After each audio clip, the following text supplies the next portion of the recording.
Genèse chapitre 12. La Bible dit ceci que l'Éternel dit à Abraham,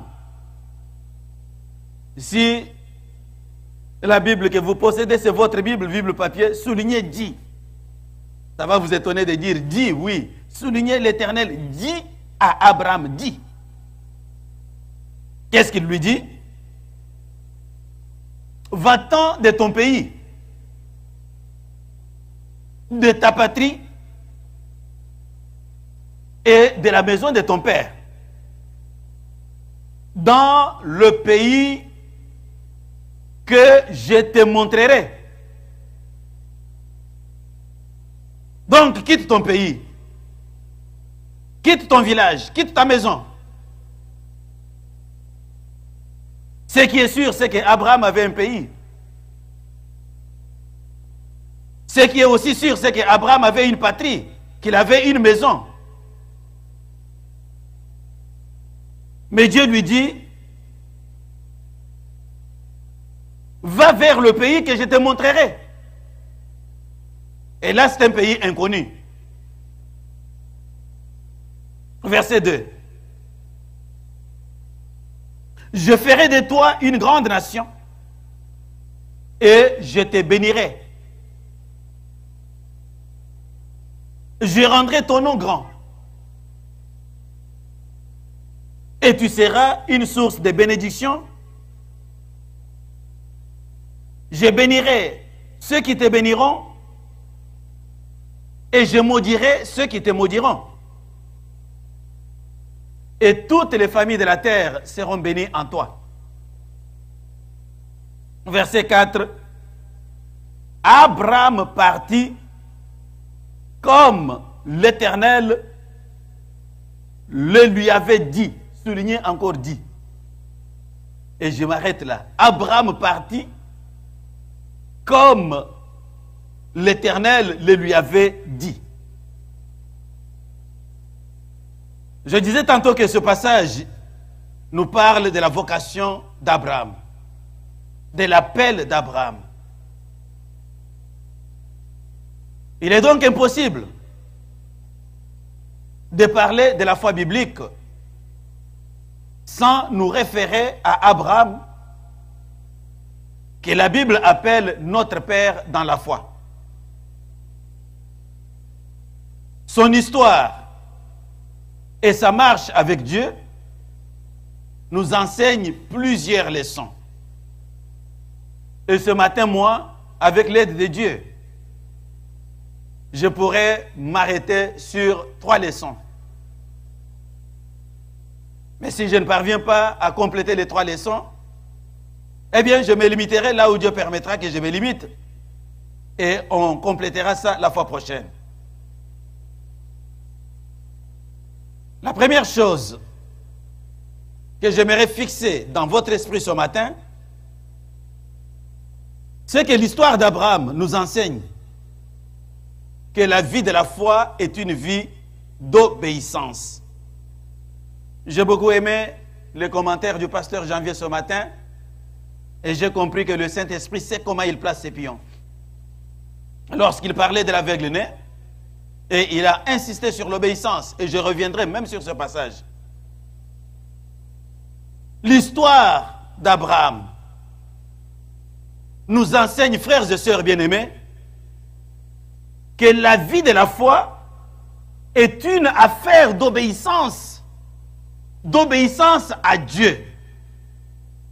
Lorsque vous parlez de la foi, ou lorsque vous vous engagez dans la foi, ou lorsque vous dites que je suis croyant, la première chose que vous devez sceller dans votre cœur, c'est que je suis ici dans une affaire d'obéissance à Dieu. En d'autres termes, lorsque vous enlevez la notion d'obéissance envers Dieu, il est alors impossible que vous puissiez vivre dans l'univers de la foi. Il est impossible que vous puissiez être appelé un homme de foi, une femme de foi. Je ne sais pas Si quelqu'un m'entend et m'écoute très bien ce matin, l'histoire d'Abraham nous enseigne que avoir la foi, c'est obéir de gaieté de cœur. Ce n'est pas obéir par pression. C'est obéir de gaieté de cœur. Obéir volontairement à ce que Dieu vous demande de faire. Et le faire, même si cela vous semble compliqué. C'est ça, avoir la foi. Avoir la foi, ce n'est pas simplement venir à l'église. Avoir la foi, ce n'est pas simplement tenir sa Bible. Avoir la foi, c'est comprendre que je dois obéir. Obéir. Sous audire, écouter. C'est-à-dire me soumettre à ce que Dieu dit et le mettre en pratique, marcher selon le commandement que Dieu me donne, marcher selon les directives que Dieu me donne, marcher selon la parole que Dieu me dit. Lorsque nous rentrons dans notre passage, la Bible raconte que, au verset 1, que l'Éternel a dit à Abraham, c'est pourquoi je vous ai demandé de souligner le mot dit. Tout commence par là. L'Éternel a dit, il a parlé, il a commandé, il a ordonné à Abraham. Abraham était tranquille dans sa maison avec sa femme. Sarah n'avait pas d'enfant, ce n'était pas un problème. Il n'est pas obligé d'avoir toujours des enfants dans la vie. Il y a des saints qui ont vécu saints, mais qui n'ont jamais eu d'enfants. Ce n'est pas un péché, c'est Dieu qui fait naître, c'est Dieu qui fait mourir. On se soumet seulement à la volonté de Dieu. Abraham était tranquille avec sa femme, avec sa famille. Il avait même déjà oublié la question d'enfant, parce qu'il avait déjà 75 ans.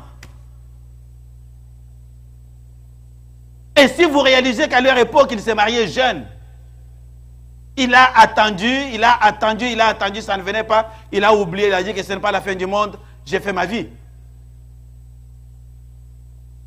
Et Abraham était un païen. Il n'avait pas cherché Dieu. Il n'avait pas demandé à Dieu de se révéler à lui. C'est Dieu qui a commencé le problème. C'est lui qui est allé voir Abraham. Abraham ne l'avait pas appelé. Je vais te dire que même toi, c'est Dieu qui a cherché le problème avec toi. Ce n'est pas toi qui l'as cherché. Le maître a dit aux disciples que ce n'est pas vous qui m'avez choisi. C'est moi qui vous ai choisi. C'est moi qui vous ai connu le premier et qui vous ai appelé. Mais votre mérite, c'est que vous avez dit oui à mon appel. Et c'est ça votre mérite aussi ce matin. Dieu s'est révélé à Abraham et dit, qu'est-ce qu'il dit?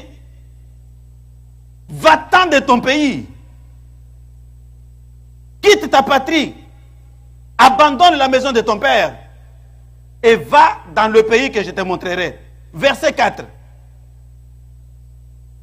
Abraham est parti comme l'Éternel le lui avait dit.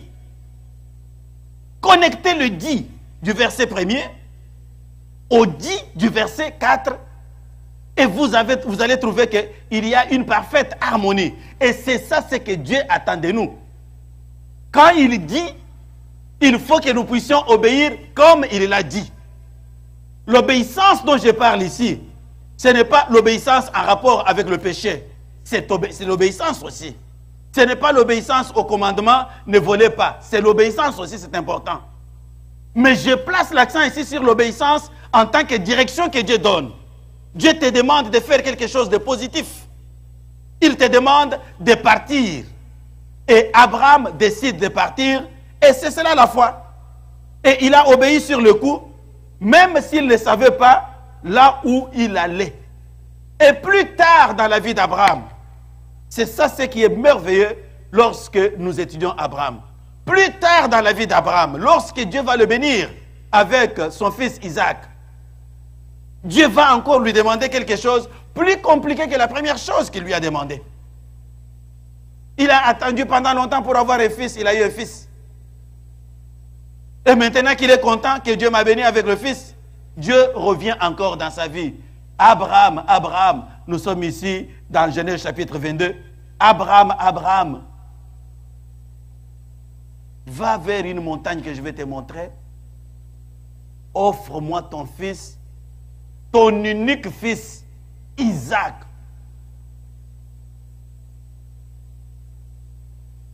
Amen, Église. Dieu n'a pas voulu dire offre-moi ton fils. Parce que peut-être Abraham pouvait aller ramasser Ismaël qui avait déjà fui en Égypte avec sa mère. Dieu précise, il dit ton unique fils, celui que tu aimes là, et il s'appelle Isaac. Va vers la montagne que je vais te montrer, va me l'offrir en holocauste. Qu'est-ce que cela veut dire? Amène-le à la montagne, tue-le, mets-le sur le feu, brûle-le pour moi, et je voudrais sentir une bonne odeur.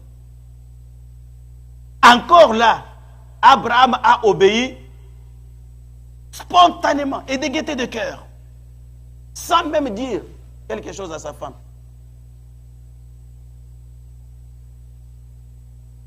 Ce n'est pas qu'Abraham a obéi pour faire semblant, parce qu'il y a une certaine obéissance qui consiste à faire semblant. Fils va m'apporter de l'eau. Oui, papa, je t'apporte de l'eau. Après 5 minutes, il n'y a pas d'eau qui arrive.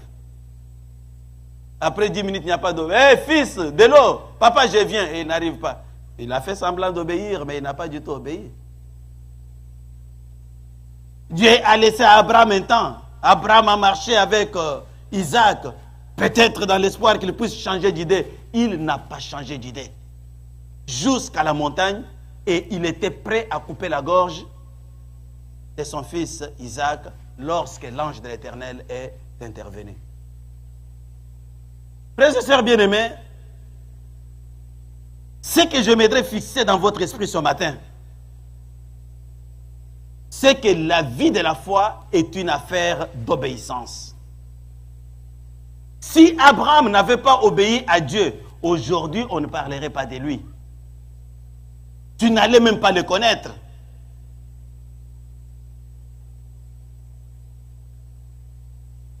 Si aujourd'hui il est appelé notre Père dans la foi, c'est justement parce qu'il a fait preuve de son amour envers ce Dieu par son obéissance. Je vous invite, Église, à obéir à Dieu. Je vous encourage, mon frère, ma soeur, vous ne pouvez pas être un homme de foi si vous sautez le chapitre de l'obéissance. L'obéissance à Dieu, l'obéissance à la parole de Dieu, l'obéissance à la révélation de Dieu. La Bible dit que Dieu parle tantôt d'une manière, tantôt d'une autre. Dieu peut vous parler à travers la lecture des Écritures. Il faut obéir.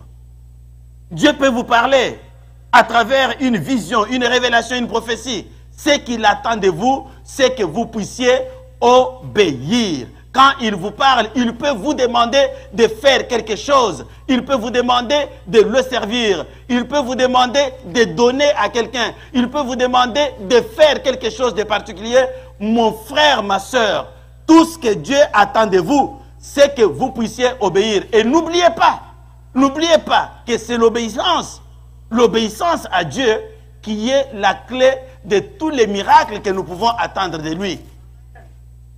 N'attendez jamais un miracle de Dieu si vous sautez le chapitre de l'obéissance. C'est ça la vie de la foi. Amen, Église. Est-ce que tu es un chrétien obéissant? Obéissant à la direction de l'Esprit de Dieu. Obéissant à la volonté de Dieu. Vous savez, frère, je ne vous demande pas de répondre. C'est très sérieux ce que nous faisons. Nous sommes sur le chemin qui mène à la vie. Une terrible révélation que Dieu nous a faite. Et nous avons dit oui à son appel parce que nous attendons quelque chose. Mais voilà la porte d'entrée dans la relation à bâtir avec Dieu. Obéissance à sa parole. Obéissance à sa volonté. Obéissance à ce qu'il nous commande, même si cela nous paraît difficile, même si cela nous paraît compliqué, même si cela a l'air d'être impossible pour nous. Je vais vous donner quelques exemples pour vous encourager à bien comprendre ce que je dis. Nous sommes dans le premier livre des Rois, au chapitre 17, du 7e au 16e verset. La Bible nous raconte le récit de la rencontre du prophète Élie avec la veuve de Sarepta. Écoutez-moi bien. Nous parlons de l'obéissance ici. De l'obéissance à ce que Dieu vous recommande de faire. Pas à ce que Dieu interdit, à ce que Dieu vous recommande de faire. Il y a une terrible sécheresse en Israël. C'est l'épisode qui a conduit Élie à trouver refuge tout près d'un torrent où il a été nourri par un corbeau venant du ciel. Et après, l'eau des torrents a séché. Alors Dieu lui dit, va à Sarepta. Là, j'ai ordonné à une veuve de te nourrir. Parce que Dieu prend toujours soin de ses serviteurs. Tant que vous resterez son serviteur, soyez rassurés qu'il prendra toujours soin de vous. Élie débarque à Sarepta. Il voit une veuve. Et je suis sûr que le Saint-Esprit lui a révélé, c'est bien elle.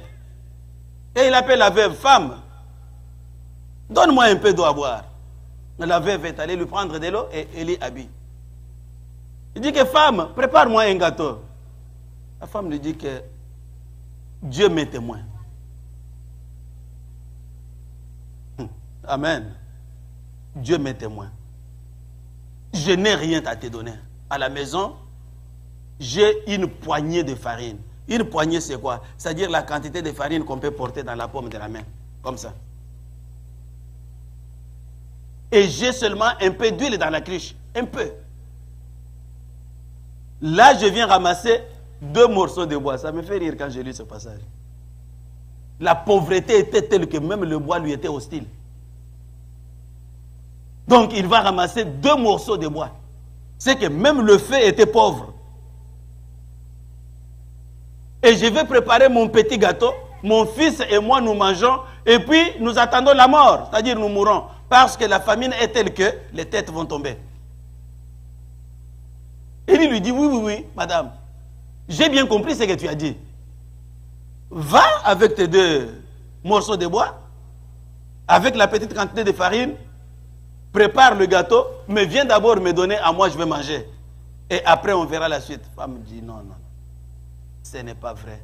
Même Dieu m'est témoin. Alors, pour convaincre la femme, Élie va lui dire ceci parce que la femme semblait toujours refuser. Élie va lui dire ceci en insistant. Nous sommes au verset 14. Élie lui dit, donne-moi d'abord à manger, car ainsi parle l'Éternel, le Dieu d'Israël. Car ainsi parle l'Éternel, le Dieu d'Israël, la farine qui est dans le pot ne manquera point. Et l'huile qui est dans la cruche ne diminuera point jusqu'au jour où l'Éternel fera tomber de la pluie sur la face du sol. Je répète, ainsi parle l'Éternel, le Dieu d'Israël, la farine qui est dans le pot ne manquera pas et l'huile qui est dans la cruche ne diminuera pas. Quand la femme a entendu ces paroles, elle a obéi. Frères et sœurs, j'insiste sur l'obéissance. l'obéissance à ce que Dieu commande. Qu'est-ce que Dieu a commandé? Il a commandé à la veuve de nourrir l'homme de Dieu. Et qu'est-ce que Dieu a promis? Comme suite à cette obéissance, la farine ne se videra pas dans ton pot. La petite quantité de farine là ne va pas se vider. Et l'huile ne se videra pas dans ta cruche. Et comme la femme, c'était une femme qui savait comprendre le langage de Dieu, une femme de foi, elle a obéi. Elle est allée préparer le gâteau. Elle l'a donné à Élie. Élie a mangé. Et la parole de Dieu dit, la farine ne s'est jamais vidée et l'huile qui était dans la cruche ne s'est jamais vidée. Peut-être que vous ne comprenez pas bien ce que dit la Bible. Qu'est-ce que cela veut dire? Cela veut dire qu'à partir du moment où elle a préparé et elle a donné à Élie, le matin suivant, elle va pour préparer, elle trouve qu'il y a encore une petite... Ce n'était pas une grande quantité de farine. C'était une petite, toujours la petite quantité. Il prend, il prépare maintenant un grand foufou. Il mange. Il revient le soir, la quantité de foufou est là, de farine est là, jusqu'au moment où la pluie va tomber sur la terre. Imaginez, frères et sœurs bien-aimés, si la femme, à cause de l'égoïsme, si la femme n'avait pas obéi à la parole de Dieu qui lui était annoncée, et si elle avait décidé de préparer son petit gâteau, de manger avec son fils, c'est clair qu'ils allaient mourir. Mais à cause de leur obéissance, un miracle de Dieu s'est produit dans leur vie. Amen, Église.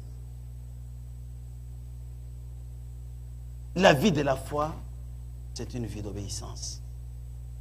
D'obéissance à ce que Dieu nous recommande de faire. Et c'est ce que je suis en train de vous demander, de vous montrer ce matin, frères et sœurs. Obéissez à Dieu. Obéissons à Dieu. Obéissons à ce que Dieu nous demande de faire. Tout simplement obéir. Parfois, nous voulons les miracles, mais il y a les clés pour les miracles. Et la première clé, c'est l'obéissance. C'est très important. Je vais vous donner un autre exemple que j'aime beaucoup. Nous le trouvons dans Luc, chapitre 5. La Bible raconte qu'au début de son ministère, un jour, Jésus-Christ a emprunté le bateau de Pierre pour s'en servir comme podium et annoncer la bonne nouvelle du royaume à ceux qui voulaient l'écouter. La Bible dit qu'après avoir prêché, Jésus se retourne maintenant vers Pierre et lui dit, verset 4 et verset 5 de Luc, il lui dit, avance un peu Pierre et jetez vos filets. Pierre le regarde et dit, Seigneur, nous avons travaillé toute la nuit et nous n'avons rien pris.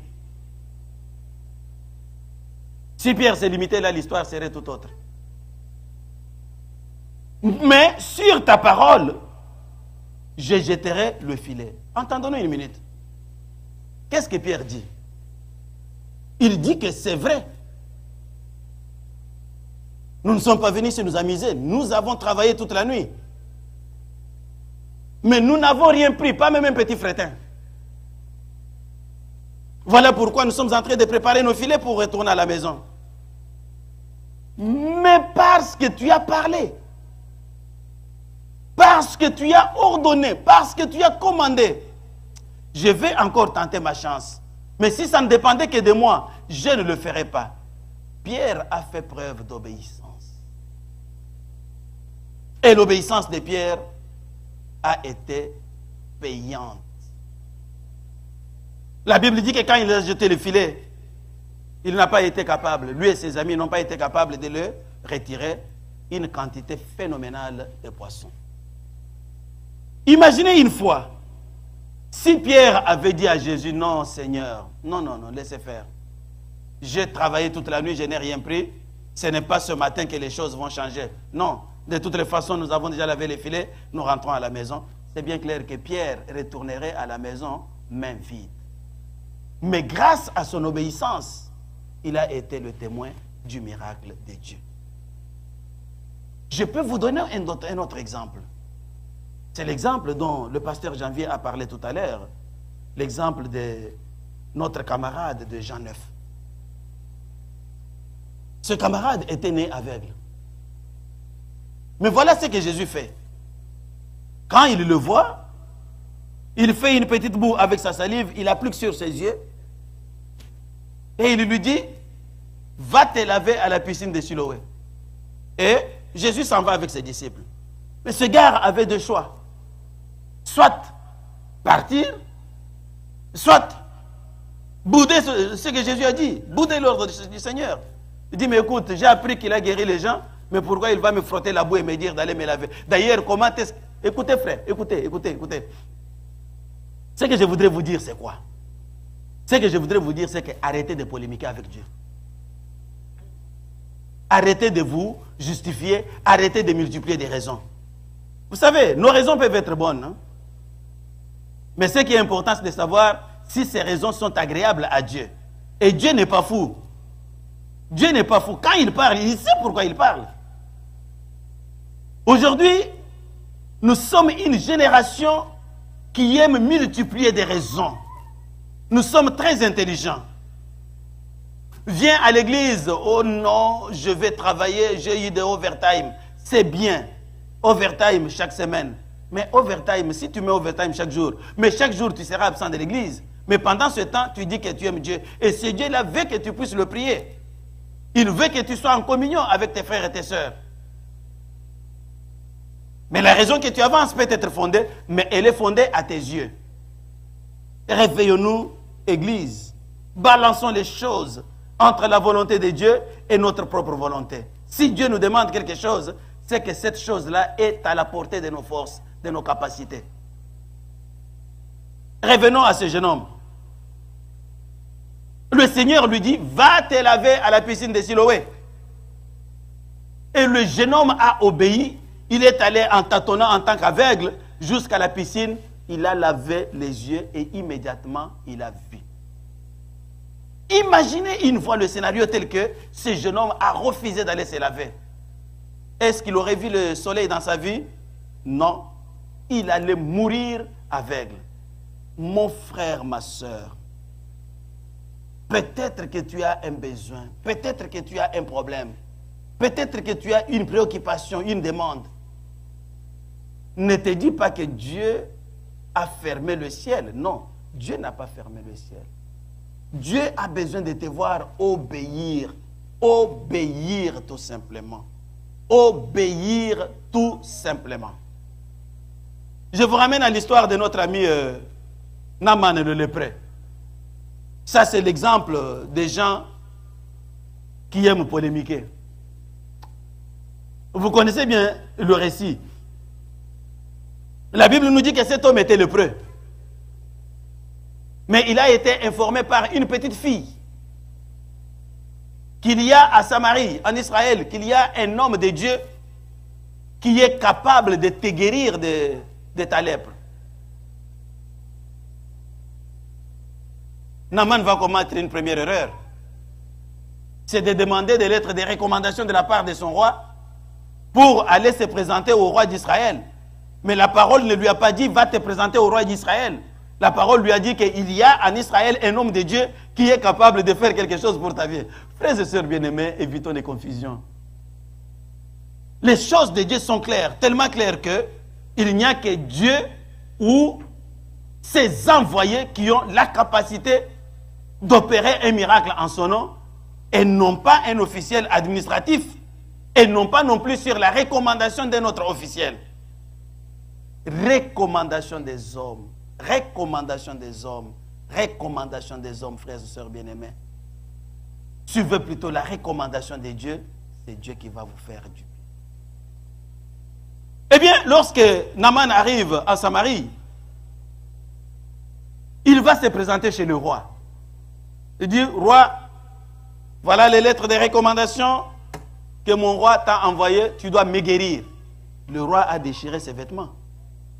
Pourquoi? Parce qu'il était incapable de relever un tel défi. Et lorsque la parole est arrivée à Élie, il a dit à Élisée le prophète, il a dit amenez-le ici. Mais qu'est-ce qu'Élisée lui a dit? Il lui a dit va te jeter cette fois dans le Jourdain. C'est aussi simple que ça. Mais animé par l'esprit de polémique, il a dit qu'est-ce que c'est? Vous voulez me dire que chez moi il n'y a pas d'eau? Eh les gars, scellez les ânes et puis on retourne. Vous savez, dans la vie, frères et sœurs bien-aimés, vous êtes heureux si vous êtes entouré de bons conseillers. La Bible déclare que toute sagesse n'est pas remplie dans une seule tête. Faites attention avec qui vous êtes. Quelqu'un qui vous aime, il doit vous conseiller et il doit vous dire la vérité. Et vous aussi, vous devez être disposé à écouter les conseils qu'on vous donne. La difficulté aujourd'hui, c'est d'écouter les conseils. La difficulté aujourd'hui, c'est de dire la vérité à quelqu'un. Il y a beaucoup de gens qui sont en train de mourir avec leurs problèmes. On ne peut pas leur parler. Parce que vous dites, oh non, non, non. Si je lui dis ça, c'est clair qu'il va fuir l'église. Non, frère. Peut-être que Dieu est en train de préparer quelque chose pour vous. Quelque chose pour votre vie. Alors que Naaman était décidé à partir chez lui. Ses subalternes l'ont supplié. On dit que non, non, chef, cet homme n'a demandé rien de compliqué.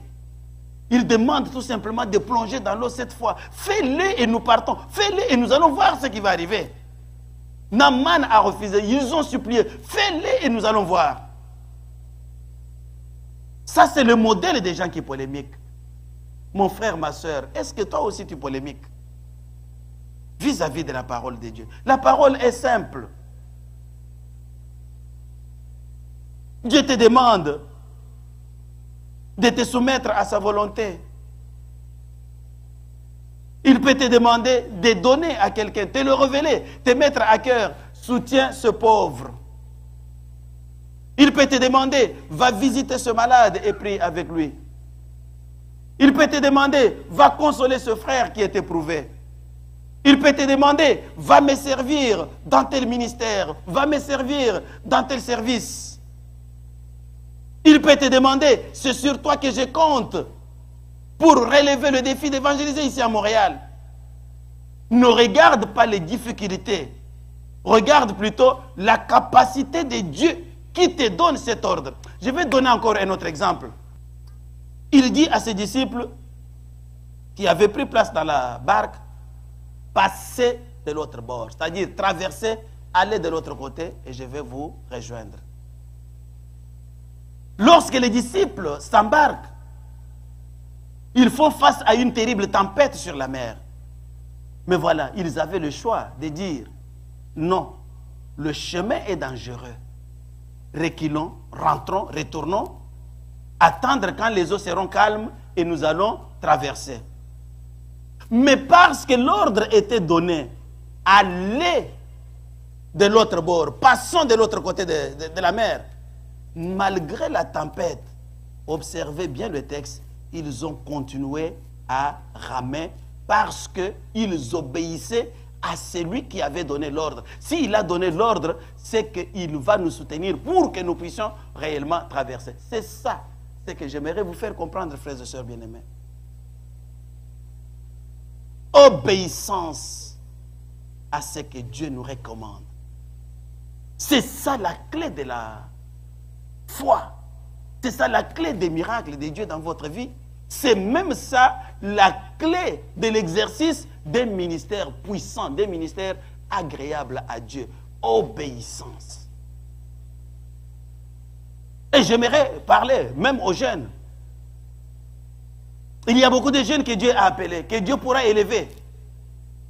Mais il y en a qui sont en train de manquer le bateau parce qu'ils ne sont pas obéissants. Ils n'obéissent ni à la loi de Dieu, ni aux hommes que Dieu a établis sur eux. Ils veulent marcher seuls. Non, frères et sœurs bien-aimés. Dans les choses de Dieu, on ne marche pas selon ses propres pensées. On marche selon les pensées et la direction de Dieu. Obéissez à ce que Dieu dit.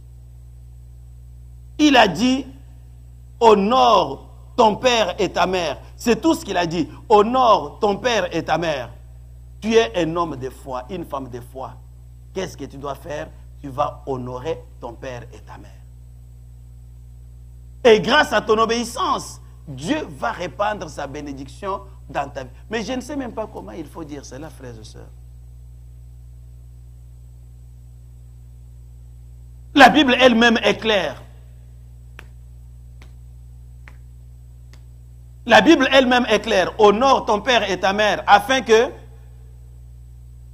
un, que tu vives longtemps sur la terre. Et deux, et que tu ressuscites, que tu sois heureux. Que tu ressuscites dans ta vie. Que tu sois bien dans ta vie et que tu aies une longue vie. Mais moi je prends la même parole. Je saute ce texte-là. Mais je suis en train d'attendre le miracle de Dieu pour que je sois heureux et que je vive longtemps sur la terre. Mais vous entrez en contradiction avec la parole, frère. Les choses de Dieu ne sont pas compliquées. C'est nous les hommes qui voulons les compliquer pour notre intérêt, à cause de notre égoïsme. Et la parole de Dieu est une et unique, simple. Tu peux faire 40 jours de jeûne et de prière. Tu peux sauter, courir, trembler, checker. Tu peux même dire que j'ai l'onction de Dieu, c'est une bonne chose. Mais ce commandement te dit, honore ton père et ta mère. Dieu n'a pas dit de faire la sélection. Dire que non, parce que mon père est comme ça, parce que ma mère est comme ça. Non, Dieu ne veut pas dire qu'il ne savait pas qu'il y aurait des parents difficiles. Dieu le savait.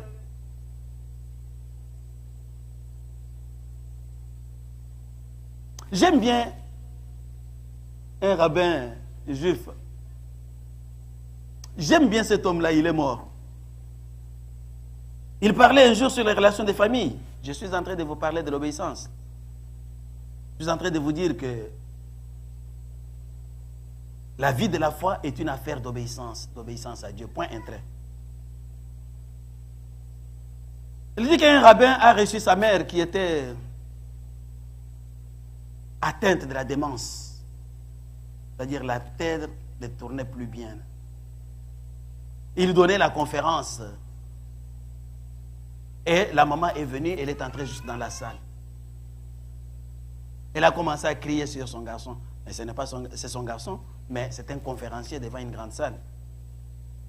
Et il a sorti son soulier, il a tapé sur son garçon. Le rabbin a vite ramassé le soulier. Il a mis sa main sous le pied de sa maman pour qu'elle ne piétine pas le sol. Et il lui a fait porter le soulier. Peut-être qu'en ce moment-là, vous alliez crier que c'est une païenne, que c'est une méchante, mettez-la dehors. Non, ce qu'il voulait montrer, c'est quoi? C'est la façon dont il a honoré encore sa maman en public. Parce qu'il retenait bien ses commandements, honore ton père et ta mère. Église, la vie de la foi, c'est la vie c'est une affaire d'obéissance. Ce n'est pas une affaire de beaucoup de grandes choses, de sauter, de crier des miracles. Avant d'en arriver au miracle, on commence par le pas à pas avec Dieu dans l'obéissance. Un autre petit exemple, aujourd'hui il n'y a que des exemples, toujours de ce même rabbin qui m'avait beaucoup touché. La Bible dit, donnez et il vous sera donné. Et la Bible précise que quand votre main droite donne, que la main gauche ne le sache même pas. Ce n'est pas parce que vous avez donné quelque chose à votre frère que vous allez crier sur le toit. Tout Montréal sait que vous aviez donné une robe à la sœur X. Non, dit. Ça, vous l'avez fait pour votre propre gloire, mais pas pour la gloire de Dieu. Alors, cet homme raconte que Il y avait dans un village en Israël un homme, un riche, mais qui ne recevait personne chez lui. Il avait beaucoup de biens et il a eu la renommée d'être un avare hors pair. Il ne donnait à personne. C'était connu, c'était de notoriété publique, un avare avéré. Mais ce que les gens de ce village ne s'étaient jamais demandé, c'est qu'à la fin de chaque mois, les pauvres trouvaient un chèque, une somme d'argent sous la porte. Chaque pauvre trouvait une somme d'argent sous la porte de sa maison. Il prenait l'argent, il vivait, mais sans savoir d'où venait l'argent. Un jour, cet homme est mort. On l'a enterré sans aucun honneur à cause de son avarice, un harpagon. Il est mort, c'est fini. Enterré sans aucun honneur. Quelques mois après, le pouvoir public remarque qu'il y a beaucoup de gens qui viennent demander de l'aide. Non, non, non, je n'ai pas mangé, j'ai besoin de l'argent, l'aide sociale, l'aide sociale. Alors il demande, mais vous, pendant tout ce temps, comment vous mangez? Non, pendant tout ce temps, moi, le premier de chaque mois, je trouvais de l'argent sous ma porte. Et je m'en servais, j'étais bien, je vivais. Pam, pam, pam, pam, pam. Beaucoup de gens qui recevaient de l'argent. On fait la connexion, on s'aperçoit que depuis que cet homme, Joseph, il s'appelait Joseph, depuis que Joseph est mort, ce chèque n'arrive plus et ils ont compris que c'est Joseph qui donnait de l'argent à ces pauvres, lui qu'eux ont appelé être le véritable harpagon avéré. Et qu'est-ce qu'ils vont décider? Ils vont décider d'aller le déterrer pour l'enterrer maintenant avec honneur. Mais qu'est-ce que Youssouf a fait? Il n'a fait qu'observer ce que la parole dit. Il n'a fait qu'obéir à ce que Dieu dit. Ce n'est pas parce que je t'ai donné que je dois sonner la trompette pour que le monde entier sache que j'ai donné. Je marche dans l'obéissance de la parole. Avoir la foi, mes frères, mes sœurs bien-aimés, c'est obéir à ce que Dieu vous recommande de faire et le faire même si cela semble être difficile à vos yeux. Et à partir du moment où vous le faites, Dieu va dérouler le tapis de miracles dans votre vie. Le miracle de Dieu ne provient pas parce que quelqu'un a crié fort. Le miracle de Dieu, c'est la suite logique de votre obéissance à lui. Si nous rentrons dans la vie d'Abraham, nous allons voir qu'Abraham attendait un miracle. Mais Abraham a marché dans l'obéissance à Dieu pendant 25 ans et Dieu l'a consolé, il a obtenu son miracle, il a eu le bébé. Le même Dieu qui a marché avec Abraham, c'est le même qui fait affaire avec vous aujourd'hui. Quand il s'est révélé à Moïse sur le flanc du mont Horeb, il lui a dit, je suis le même hier. Je vais dire aux enfants d'Israël que je suis, c'est-à-dire que je suis celui qui suis. Et dans Hébreu, il vient révéler cette dimension de il est ce qu'il est, en précisant qu'il est le même aujourd'hui, hier et éternellement. C'est-à-dire que ce qu'il a accompli avec Abraham, quand Abraham lui a manifesté de l'obéissance, il est capable et il va le faire aussi dans ta vie si tu lui manifestes de l'obéissance. C'est ce que je voudrais te dire tout simplement. La foi, ce n'est pas une affaire de foule. La foi, ce n'est pas une affaire de plaire à un homme. La foi, c'est une affaire tout simplement d'obéissance à ce que Dieu recommande. Et comment Dieu va le recommander? Il le recommande d'abord par sa parole. Il peut te le recommander par une prédication telle que celle-ci. Il peut te la recommander par une prophétie qui tombe dans ta vie ou par une parole de connaissance. Sois disposé tout simplement à obéir et à exécuter la volonté de Dieu. C'est ça la vie de la foi. On se tient debout, frères et sœurs bien-aimés.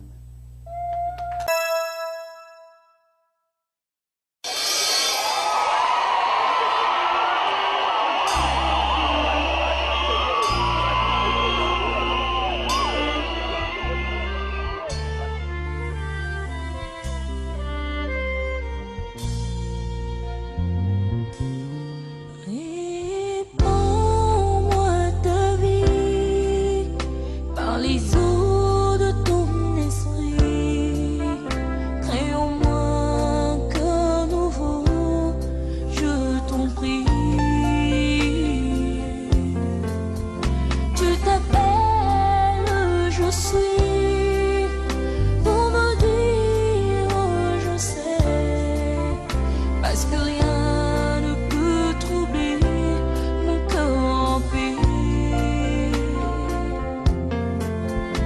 il faut que